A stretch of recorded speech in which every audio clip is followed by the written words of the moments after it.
Assalamualaikum warahmatullahi wabarakatuh. Selamat malam pemirsa, Anda menyaksikan Apa Kabar Indonesia Malam bersama saya Putri Viola. Dalam tayangan tadi Anda sudah mendengar apa pesan yang disampaikan oleh Prabowo Subianto kepada jajaran menterinya. Pesannya memang beragam, larangannya juga bermacam-macam, tapi yang pasti semua disampaikannya begitu tegas, kemudian juga tanpa tedeng aling-aling.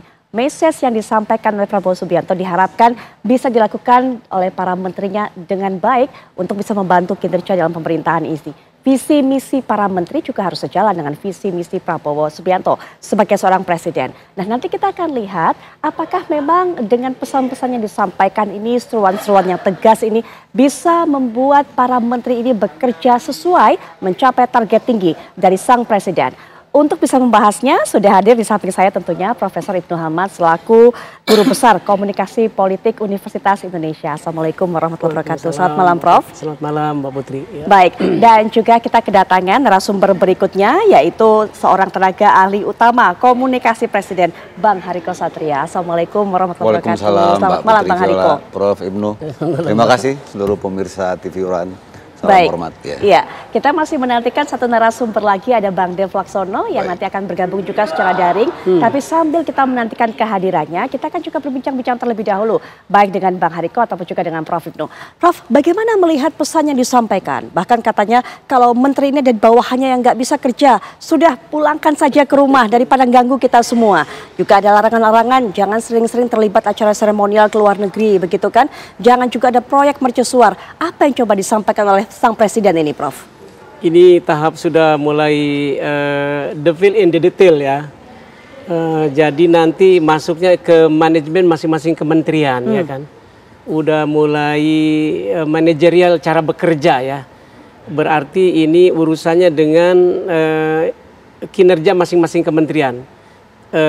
Untuk itu diperlukan kepastian bahwa masing kementerian itu kinerjanya sudah terumuskan dengan baik, ukuran kinerjanya, Kalau mencopot tanpa alasan kan nggak enak juga kan. Ya. Tapi kalau juga tidak diminta di awal ukuran kinerjanya yang mau dicapai apa juga, oleh karena itu mungkin Bapak Presiden perlu juga mengumpulkan apa ukuran kinerja masing-masing kementerian. Jadi Pak Prabowo bisa melihat ini tugas utama kementerian masing-masing, tentunya sudah punya, tapi tiap hari atau tiap waktu yang diperlukan dipantau supaya nanti ini menteri ini sejalan dengan kinerjanya, ini seperti apa, ini seperti apa gitu. Jadi penting sekali ini sudah manajemen profesional ini. Iya. Baik. Gitu. Ukuran kinerja yang penting. Apakah memang Presiden Prabowo Subianto sudah menyampaikan ukuran kinerja ke masing-masing kementerian ini, Bang Hariko? Ya, yang disampaikan oleh Pak Prabowo adalah harapan rakyat ini begitu besar. Pak Prabowo adalah presiden ya, yang pemilihnya terbanyak di dunia. Kemudian apa yang disampaikan oleh Pak Prabowo itu kan terutama untuk korupsi ya. Itu kan sama sebetulnya dengan WA atau SMS yang dikirimkan oleh masyarakat kepada para pejabat. Kan biasanya kalau para pejabat itu menjadi menteri atau menjadi bupati atau menjadi wali kota kan selalu dikirim WA, karangan bunga dan lain sebagainya gitu kan.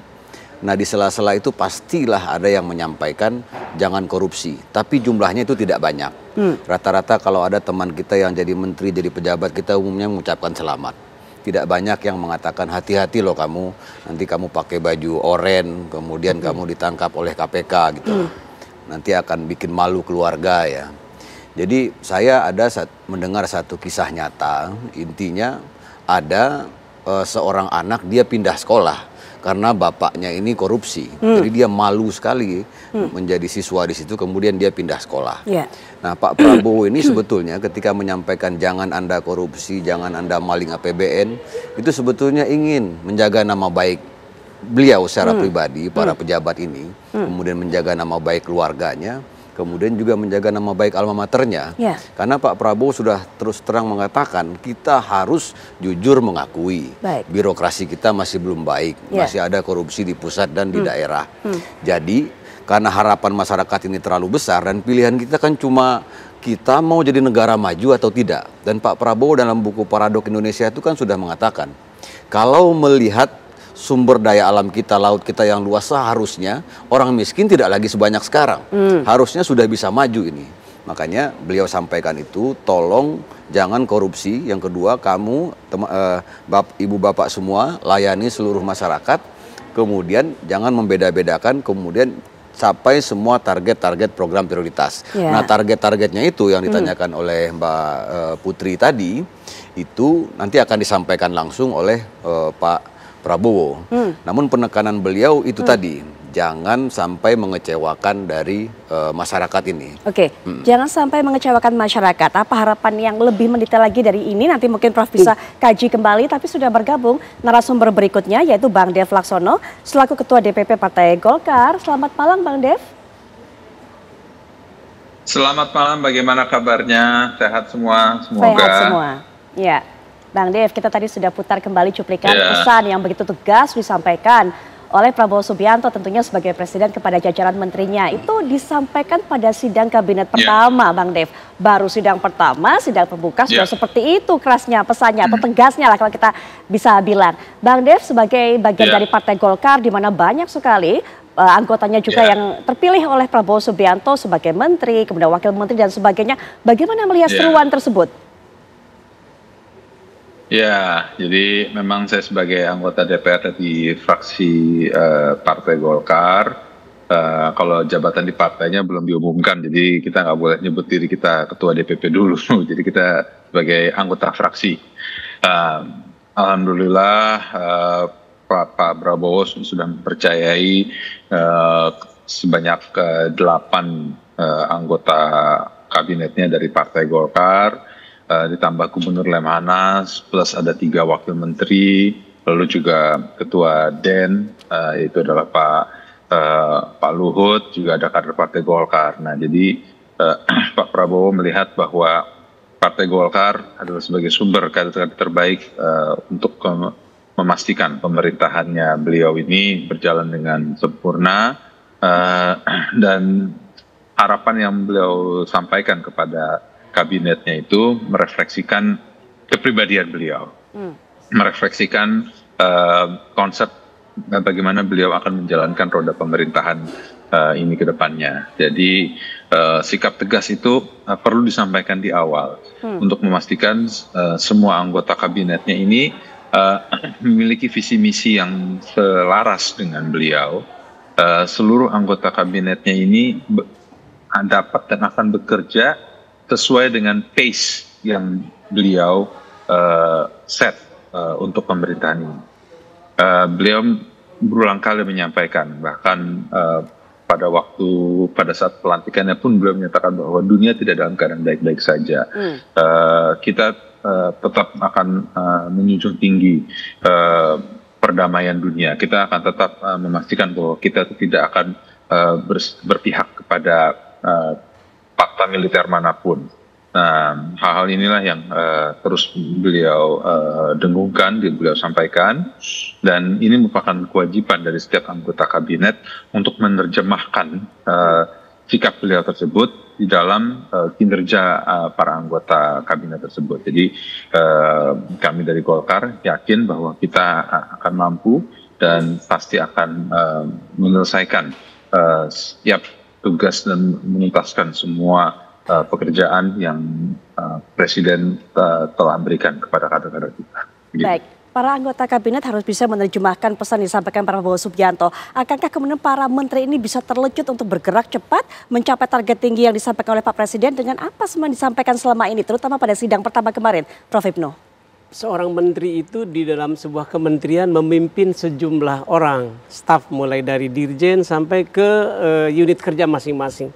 Dan itulah yang namanya birokrasi. Dalam birokrasi itu pada umumnya orang bekerja dengan 2 hal, program dan anggaran. Masalahnya sekarang sudah karena ini Oktober ya, lalu nanti November sudah running dari pemerintahan sebelumnya. Mungkin efektifnya nanti setelah Januari. Jadi semoga kabinet Pak Prabowo ini bisa segera memeriksa mulai Januari ke atas itu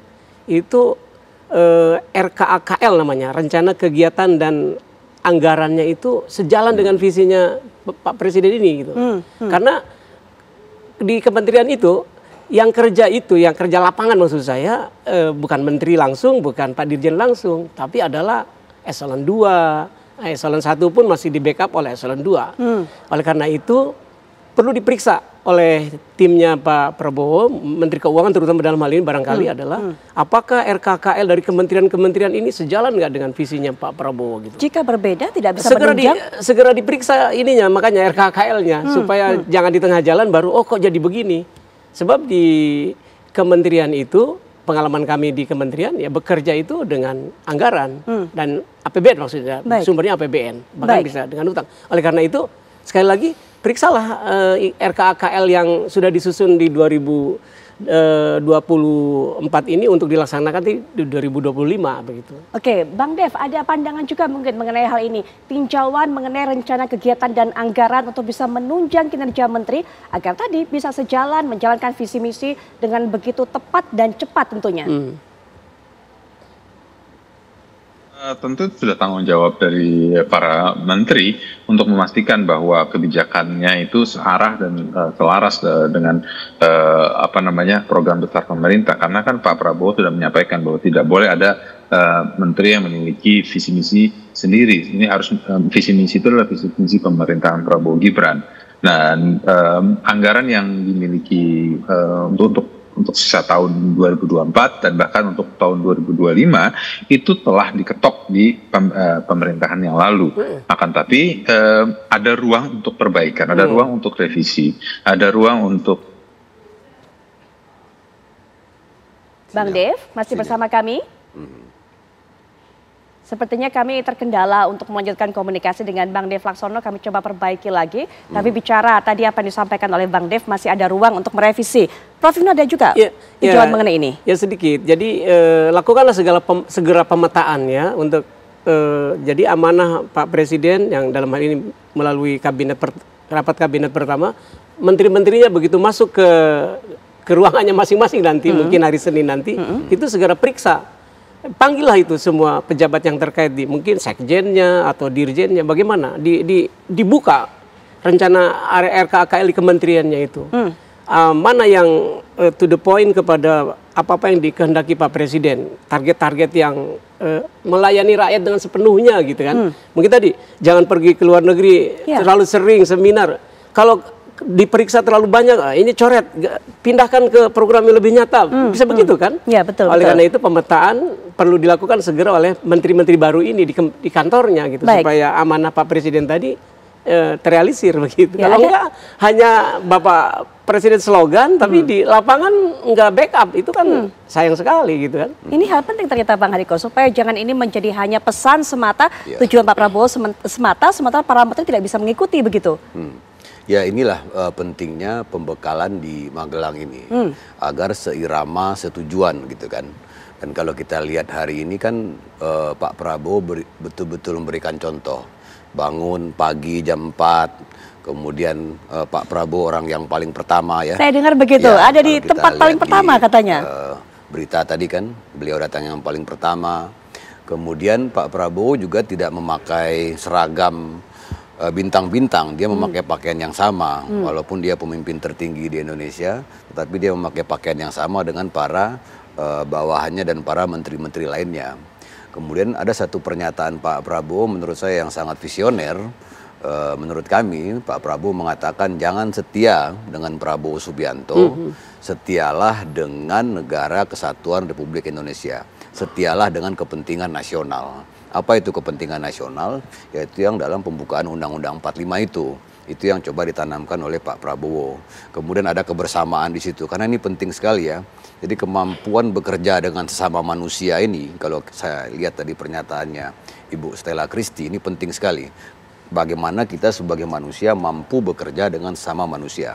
Yang kedua ada namanya system thinking. System thinking itu adalah kemampuan untuk melihat bahwa semua ini saling terkait, mau pertanian kek, mau pendidikan kek, mau infrastruktur, mau kesehatan, mau agama, semuanya ini terkait, saling memengaruhi. Kalau kata Pak Hasan Nasbi itu ini semacam total football, semuanya staminanya harus sama, tidak boleh ada yang malas-malesan.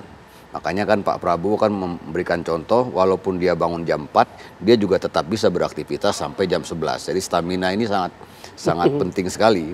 Dan yang terlihat sekali adalah bagaimana Pak Prabowo itu membangun empati terhadap para pemimpin itu. Pak Prabowo itu kan orang yang paling nggak bisa ya melihat orang itu menderita. Memang suara Pak Prabowo itu besar, tetapi sesungguhnya dia orang yang memang karakternya begitu. Kan kita tidak mungkin mengoperasi pita suaranya. Kayak saya kan suara juga besar.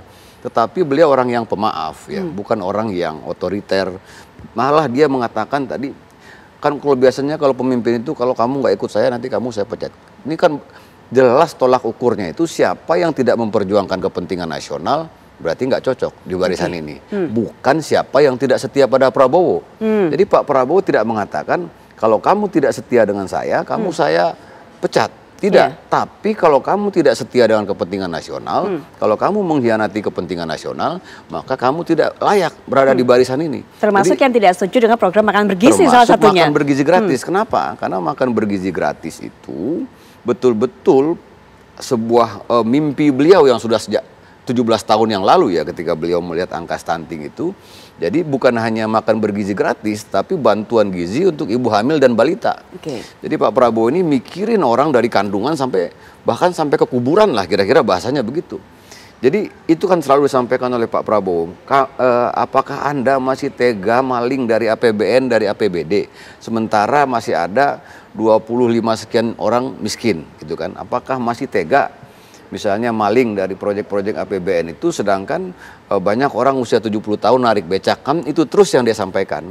Kenapa dia berani menyampaikan hal yang seperti itu? Karena memang dalam rekam jejaknya sampai usia 73 tahun hari ini, dia nggak punya rekam jejak korupsi itu. Artinya kalau memang mau kaya ya usaha, tidak cocok seperti ini. Nah, hal-hal seperti itu yang terus ditekankan oleh Pak Prabowo, tapi itu kan pendekatannya dari hati ke hati. Dia betul-betul menyampaikan, ayo ini lihat masyarakat kita seperti ini, lihat masyarakat kita seperti ini.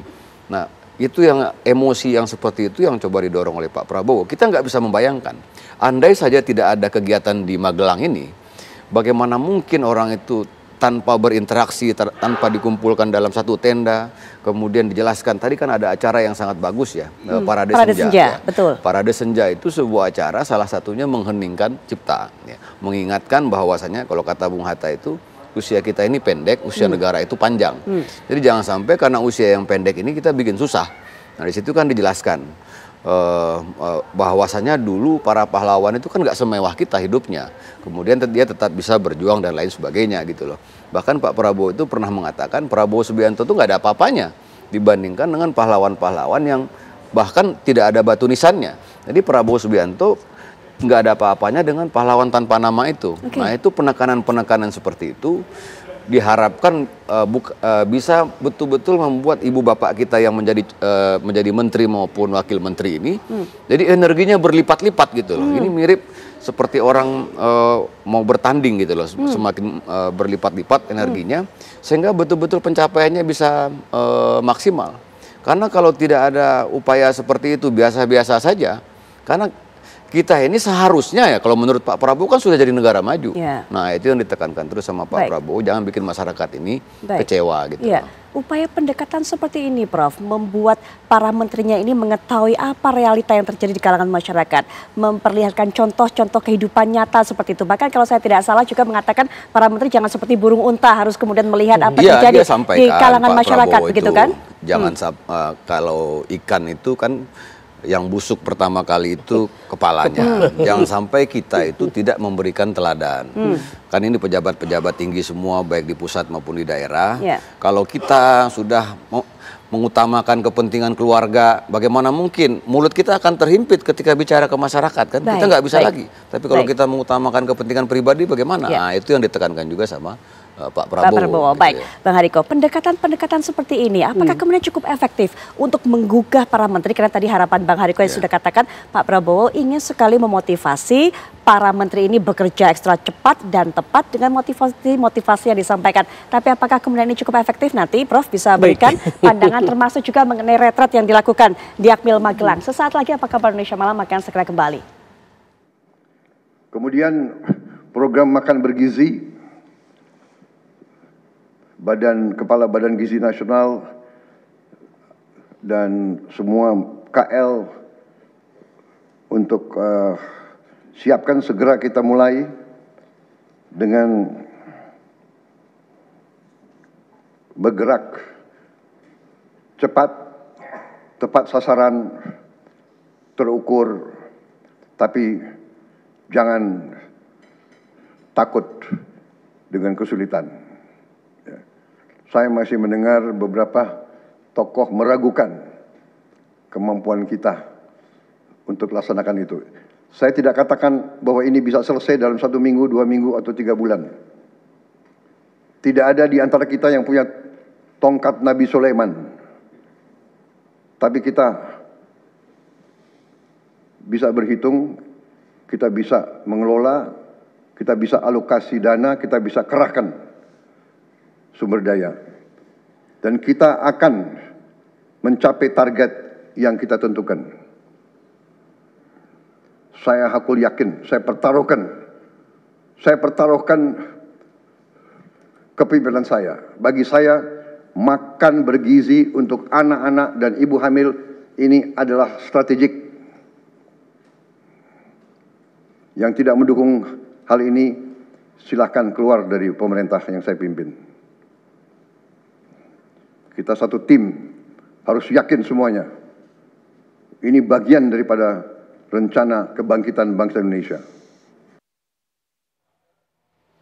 Demikian pernyataan dari Prabowo Subianto mengenai program andalannya memberikan makanan bergizi gratis kepada anak-anak ibu hamil. Ditekankan berkali-kali, berulang-ulang, bahkan mengatakan kalau ada yang tidak setuju jangan jadi bagian dari pemerintahan ini. Pak Prabowo juga dengan optimismenya mengatakan hakul yakin walaupun memang ada kendalanya tapi bisa terselesaikan. Bahkan juga berupaya untuk menjawab keraguan dari orang-orang lain yang masih tidak yakin bahwa ini bisa berjalan, Prof. Saya menangkap ini bukan sekedar pesan politik ya. Pemimpin presiden kan tentu ada pesan politiknya. Ini pesan manajerial.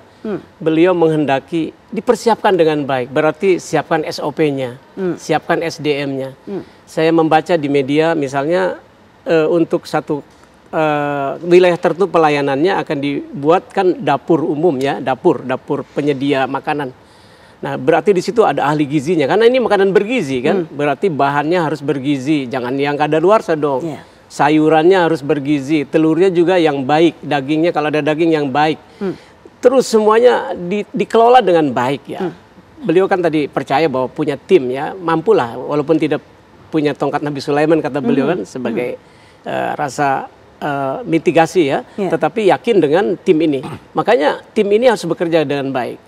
Termasuk di dalam hal ini pengawasan penggunaan anggarannya. Karena namanya penggunaan anggaran misalnya makanan ini untuk kalori tertentu harganya Rp20.000 misalnya gitu ya.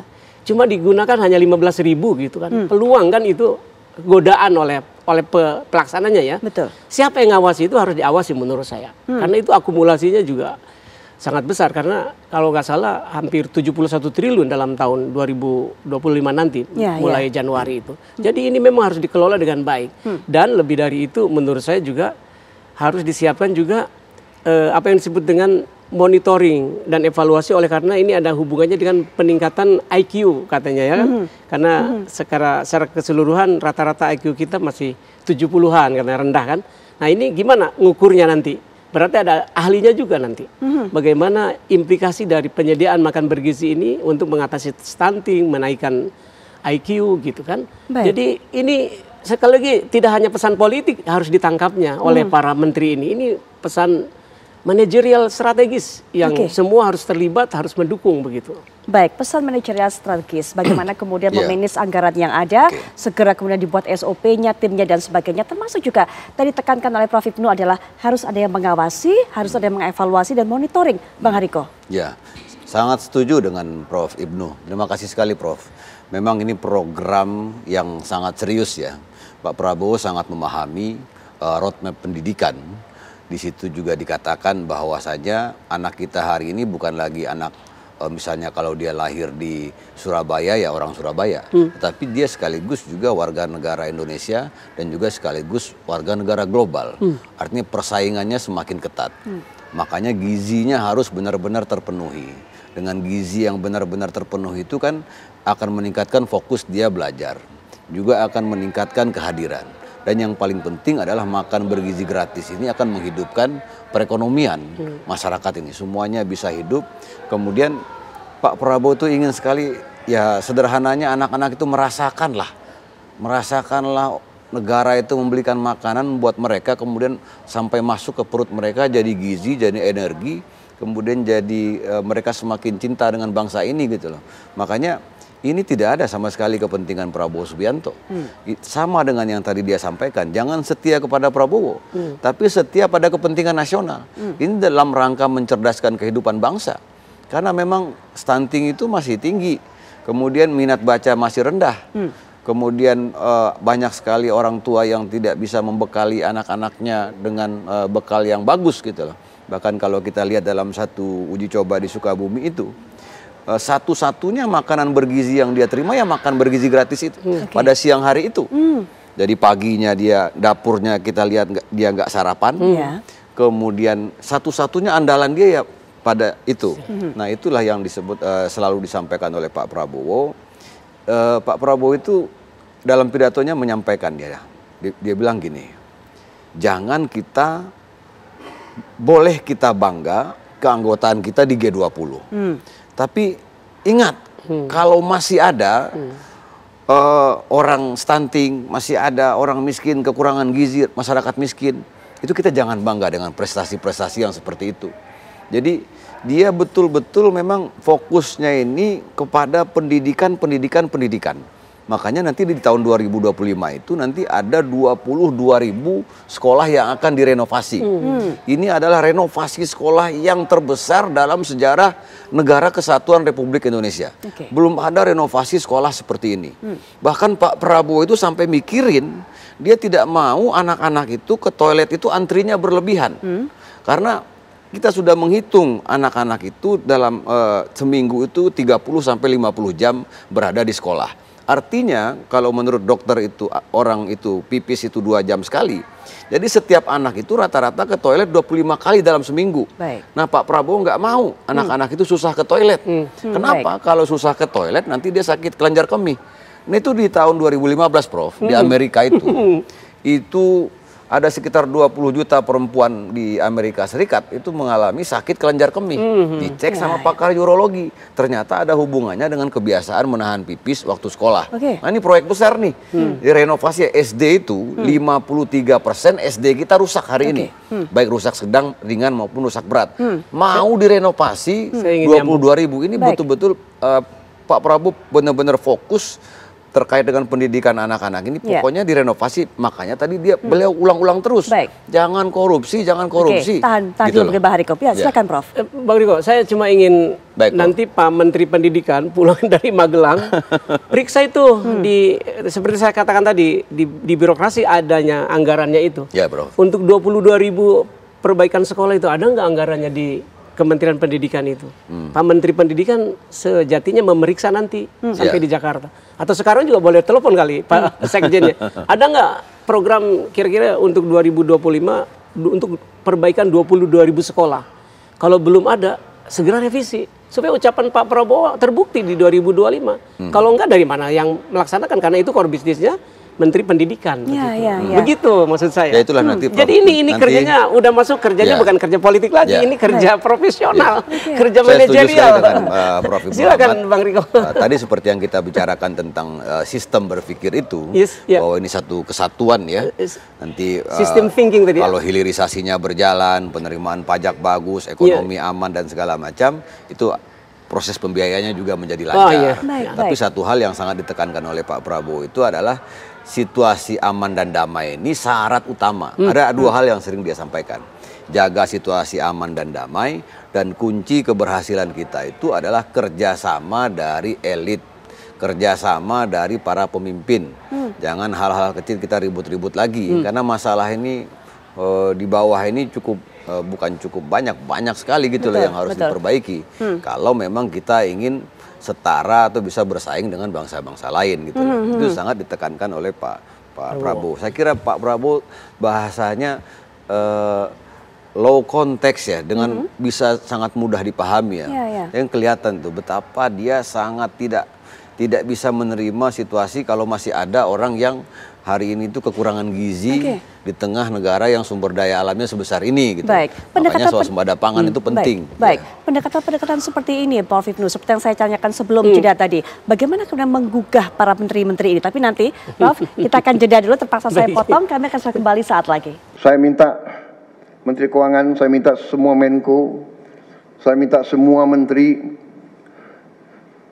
telusuri lagi alokasi APBN. Pelajari lagi DIPA, pelajari lagi. Saya minta detail. Kegiatan-kegiatan yang terlalu seremonial, terlalu banyak seminar, terlalu banyak sarasehan, terlalu banyak konferensi, terlalu banyak perjalanan luar negeri, mohon dikurangi. Kita harus memberi contoh. Fokus kita adalah pembangunan ekonomi, kesejahteraan rakyat ke dalam. Jangan mengada-ada. Studi banding, belajar pramuka ke negara lain, ya.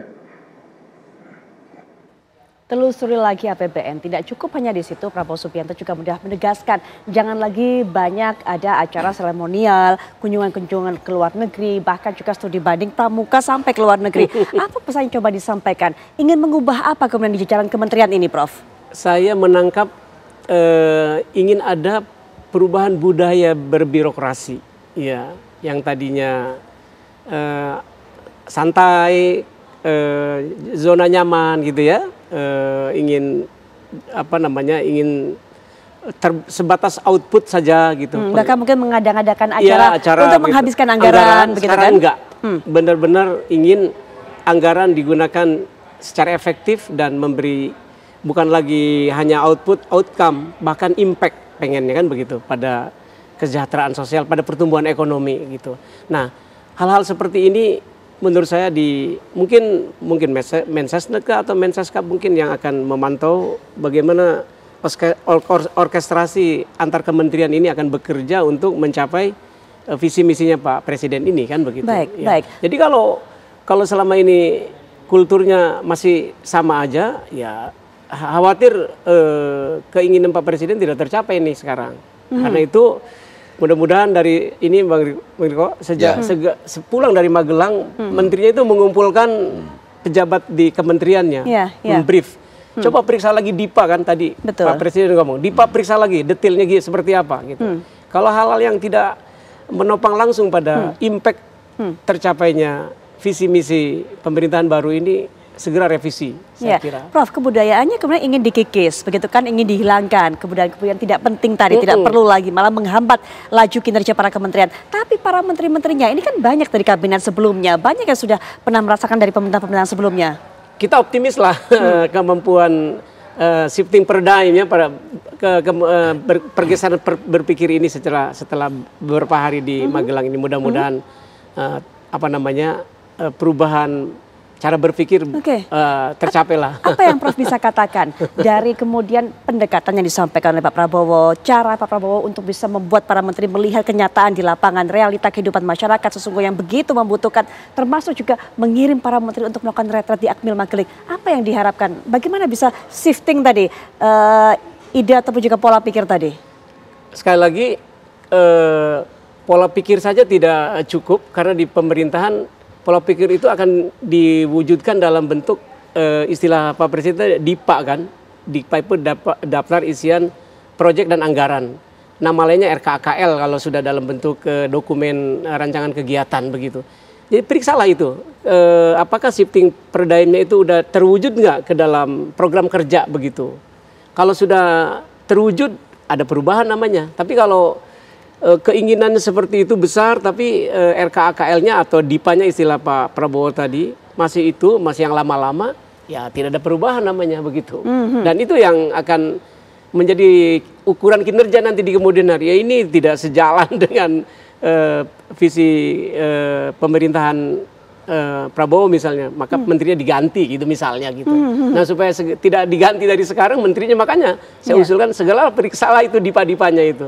Sejalan nggak dengan pencapaian-pencapaian yang makanan bergizi, pemberian makanan bergizi, pembangunan sekolah, 20.000 sekolah tadi yang akan diperbaiki, kesehatan, dan sebagainya begitu. Baik, mengubah kultur birokrasi yang ada di kementerian.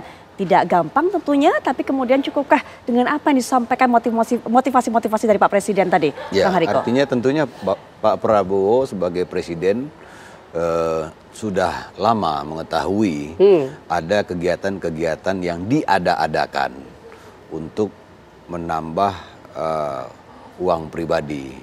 Pak Prabowo sudah lama mengetahui ada beberapa studi ke luar negeri yang sebetulnya tidak perlu dilakukan. Kenapa itu dilakukan? Ya mungkin untuk menambah uang pribadi. Pak Prabowo sudah mengetahui adanya kegiatan-kegiatan yang sebetulnya sudah tidak perlu lagi diadakan. Karena tinggal dieksekusi saja, tinggal dikerjakan saja. Artinya Pak Prabowo sudah tahu. Nah, untuk itu beliau ingatkan, jangan sampai terjadi lagi seperti ini. Nah, kalau sampai terjadi lagi seperti ini, itu bukan tidak setia terhadap Prabowo, tapi Anda tidak setia dengan kepentingan nasional kita. Bahwasanya uang-uang itu harusnya bisa dipergunakan untuk memperbaiki toilet, memperbaiki ruang kelas, memperbaiki jalan, tapi digunakan untuk kepentingan-kepentingan yang tidak perlu. Nah, itu disampaikan oleh Pak Prabowo tadi. Tentu beliau sebagai seorang pemimpin dengan segala sistem yang beliau punyai, tentu semuanya akan dicek, akan diawasi kembali gitu loh. Nah, yang selanjutnya adalah sekali lagi kan kalau kita perhatikan Pak Prabowo itu kalau bawa dalam mobil itu kan sering sekali ya membuka kaca mobilnya ya. Dia buka kaca mobilnya atau kadang-kadang dia berdiri di atas mobil. Nah, jadi itu sudah lama kan, sejak berapa kali beliaunya, 2 kali ya pemilihan presiden itu ya, kalah 2 kali kemudian hari ini menang. Jadi masyarakat itu, beliau kan sudah keliling Indonesia ini ya, sudah merasakan betul bagaimana harapan masyarakat itu tinggi sekali gitu loh. Dan beliau meyakini ibu bapak yang jadi menteri itu bukan juga sudah pernah keliling Indonesia, merasakan itu gitu loh. Jadi jangan sampai kita mengecewakan masyarakat lagi. Dan dikasih waktu 6 bulan ya Bang ya untuk bisa membuktikan kinerja ini ya Bang ya. Nah itu nanti Pak Prabowo langsung yang akan mengatakan berapa lama akan diberikan waktu evaluasi. Artinya beliau tidak akan membiarkan apa yang beliau katakan itu tidak dilakukan tentu oleh para bawahannya. Tentu akan ada evaluasi. Dan sekali lagi beliau kan mengatakan, kalau kita bekerja betul-betul untuk agar masyarakat itu bisa sekolah gizinya terpenuhi, itu sebenarnya kerja-kerja yang membuat kita nyaman, senang, bahkan energinya akan berlipat-lipat gitu loh. Baik, singkat saja penutup Prof, mengenai evaluasi hasil kinerja dari para menteri ini, bagaimana kemudian butuh berapa lama idealnya untuk bisa melihat, membuktikan bahwa apakah dia memang on track atau seharusnya sudah keluar saja dari kabinet ini? Tentu Pak Presiden memiliki aparatur ya yang sudah memadai, ada BPK, ada BPKP, ada Inspektorat Jenderal. Itu kalau itu difungsikan dengan baik dan juga diorkestrasi oleh Pak Presiden, itu bisa menjadi instrumen pengawasan, bukan hanya pada penggunaan anggarannya Mbak Putri, tapi juga output, outcome, bahkan mungkin juga sampai ke impact dari setiap kegiatan di kementerian, bukan hanya kementeriannya, bahkan pada unit-unit kerja di kementerian itu. Baik, terima kasih Pak Ibnu, terima kasih Bang Hariko. Terima kasih Mbak Putri, Prof Ibnu. Kita tunggu nanti bagaimana kinerja kesalahan, terima kasih. Dari para menteri tentunya.